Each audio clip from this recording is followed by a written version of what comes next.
कभी सोचा है कि किसी देश का नक्शा पत्थर की लकीर नहीं होता? आज हम यही देखने वाले हैं कि कैसे एक देश के अपने ही नियम उसे अपनी सीमाओं को फिर से बनाने की एक गजब की शक्ति देते हैं। ये कहानी है शक्ति की, रणनीति की और एक राष्ट्र के बनने की। सवाल तो बहुत सीधा सा लगता है ना, पर इसका जवाब किसी भी देश के सबसे जरूरी दस्तावेज मतलब उसके संविधान में छिपा होता है। तो एक नया राज्य बनाने की ये पूरी प्रक्रिया असल में काम कैसे करती है, चलो पता करते हैं। सुनने में थोड़ा अजीब लगेगा, पर ये सच है।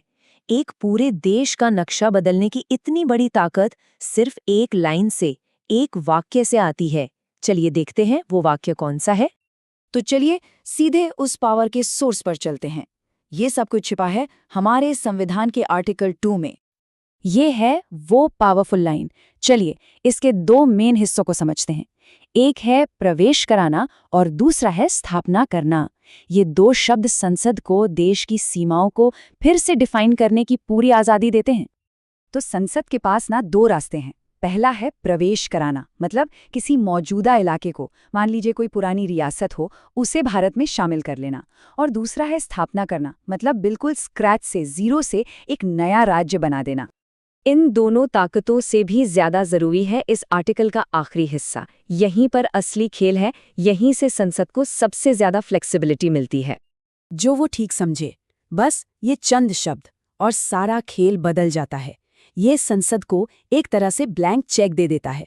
वो नए राज्यों के लिए नियम बना सकते हैं, अपनी शर्तें तय कर सकते हैं। ये एक बहुत ही लचीली और जबरदस्त पावर है। अब कहानी में आता है एक ट्विस्ट। हमारे संविधान में एक कह सकते हैं एक भूतिया आर्टिकल है। एक ऐसा आर्टिकल जो कुछ समय के लिए था और फिर रहस्यमयी तरीके से गायब हो गया। ये है आर्टिकल 2A। इसका सब्जेक्ट है सिक्किम और इसका स्टेटस है निरसित, मतलब हटा दिया गया। अब सवाल ये उठता है कि आखिर इसे लाया ही क्यों गया और फिर इतनी जल्दी हटा क्यों दिया। जरा इसका लाइफ स्पैन देखिए, सिर्फ 1 साल। 1974 में जोड़ा गया और 1975 में हटा दिया गया। इस 1 साल के छोटे से वक्त में इतिहास बदल गया। आखिर हुआ क्या था?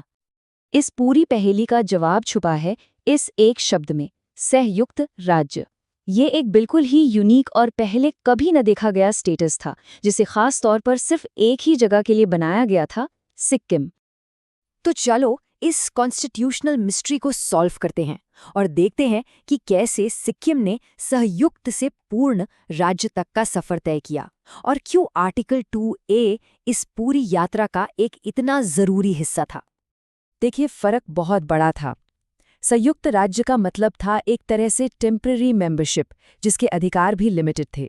वहीं दूसरी तरफ पूर्ण राज्य का मतलब था परमानेंट मेंबरशिप और भारत के बाकी सभी राज्यों की तरह पूरे अधिकार। तो मतलब साफ है, आर्टिकल 2A कोई मंजिल नहीं थी, वो तो बस एक पुल की तरह था। इसे एक स्ट्रेटेजिक मूव की तरह इस्तेमाल किया गया था ताकि सिक्किम को भारत का एक फुल फ्लेज्ड राज्य बनाने की प्रक्रिया को आसान बनाया जा सके। और फिर आया 36वां संशोधन। ये था वो फाइनल स्टेप। इस एक अमेंडमेंट ने आर्टिकल 2A को इतिहास बना दिया और सिक्किम को ऑफिशियली भारत का 22वां पूर्ण राज्य घोषित कर दिया। सिक्किम की ये पूरी कहानी हमें वापस ले आती है आर्टिकल 2 की जबरदस्त पावर पर। ये सिर्फ कानून के बारे में नहीं है, ये एक राष्ट्र को आकार देने, उसे विकसित करने और समय के साथ फिर से रीडिफाइन करने की क्षमता के बारे में है। तो हमने क्या सीखा? सीधी सी बात है, संसद के पास न केवल नए राज्य बनाने की पावर है, बल्कि वो ये काम अपनी शर्तों पर कर सकती है। सिक्किम की कहानी इसका एक परफेक्ट एग्जाम्पल है, जहां एक टेम्पररी आर्टिकल का इस्तेमाल एक परमानेंट विलय का रास्ता बनाने के लिए किया गया। आखिर में ये हमें क्या दिखाता है?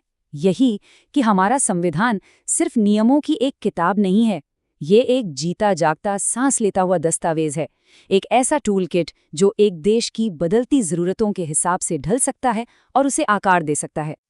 तो हम सब इस सवाल के साथ रह जाते हैं कि अगर संविधान में देश का नक्शा बदलने की ताकत है, तो भविष्य का भारत कैसा दिख सकता है? ये एक ऐसा सवाल है जो भारत की सीमाओं के भविष्य को तय कर सकता है।